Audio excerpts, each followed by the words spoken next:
Okay. Hi, everybody. It's Friday afternoon, and so we're trying to put together some pieces for a video staff meeting. And this segment is behavior. Woohoo! Yay. So, in this week's staff update, you're going to see behavior bits with Mrs. Sherman. And I'm going to have her kind of explain her graph here. So, on the graph, you're going to see, the past 3 school years, including this school year, and there'll be only one data point for this school year. And what I do basically is the inputs you guys put into the behavior error tracking form generate into a spreadsheet that myself, Mrs. Albert, Mrs. Cresswell, we all see and we use. But then what I do as well is I take by month, and I see how many inputs happen for September and October and so on and so forth. So what I have now is from last school year, the 2019-2020 school year, for the month of September, there were 82 behavior inputs.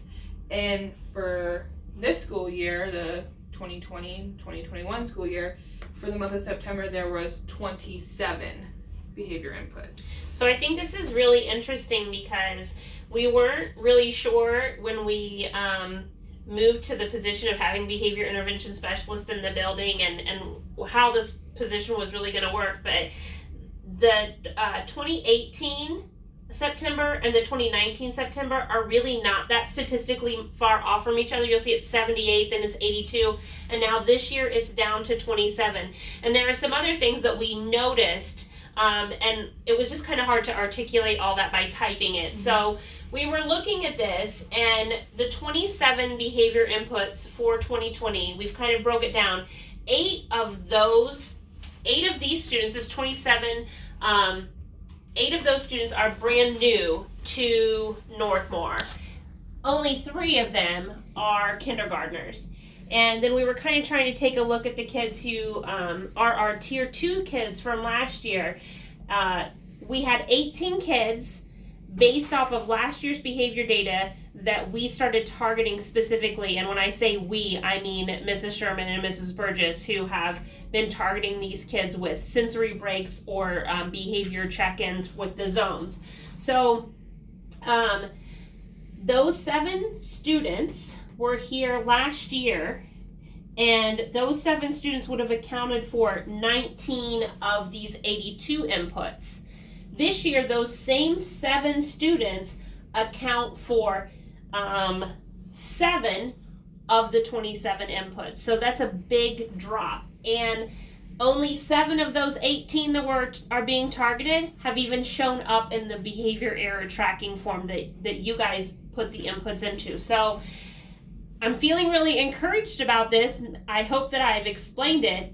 Basically, the bottom line is it looks like from our data that having Mrs. Sherman in her position and having Mrs. Burgess work with the behavior checks is yielding some positive results for us. And one of the other things I want to talk to you about with that is how important the behavior error tracking form is. Whether you feel like whether that behavior is an office managed behavior or if that is a staff managed behavior, it's really important that those things go in there. And I had really an example that's really good I want to share with you.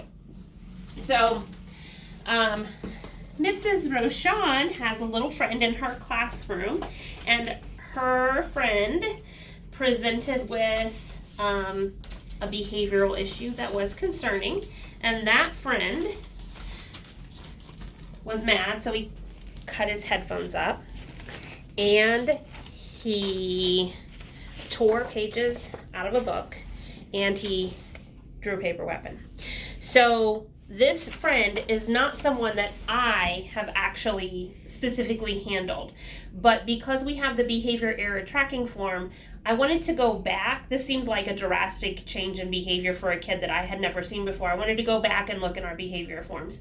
Well, I pulled these inputs from his kindergarten year and these inputs from his first grade year and combined it with this one from this year, and it is obvious this child is presenting with a progressively more challenging behavioral pattern that's getting worse, and they're all leading towards aggression when he's angry or mad.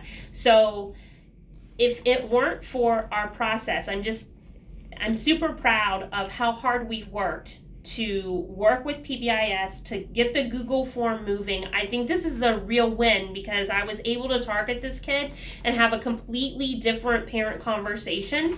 And I'm really happy about that because I think this is working. So make sure that you're putting those behavior errors into that form. It's very important that whether they make it to the office or not, they're documented because, again, these ones were not things that rose to my level last year or the year before, but they were in here and helped me build a history for that kid. So I don't know if 82 to 27 is the result of kids behaving better and us doing a good job, or if people just forgot to put things in the behavior error tracking form. But I'm going to go with the first one, that we're just actually doing things in a better way here.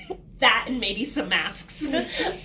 So I guess time will tell. In October last year had 109. And Nope, 76. 76 last year. The year before that it was 109. So you'll be able to see, and we'll keep building the graph. And we've been able also this year to communicate that in a family update to parents. So I think that's it. Do you have anything else, Mrs. Sherman? She's holding the phone now. Nope. All right. Well, that's it for the behavior segment of our video staff meeting. Bye.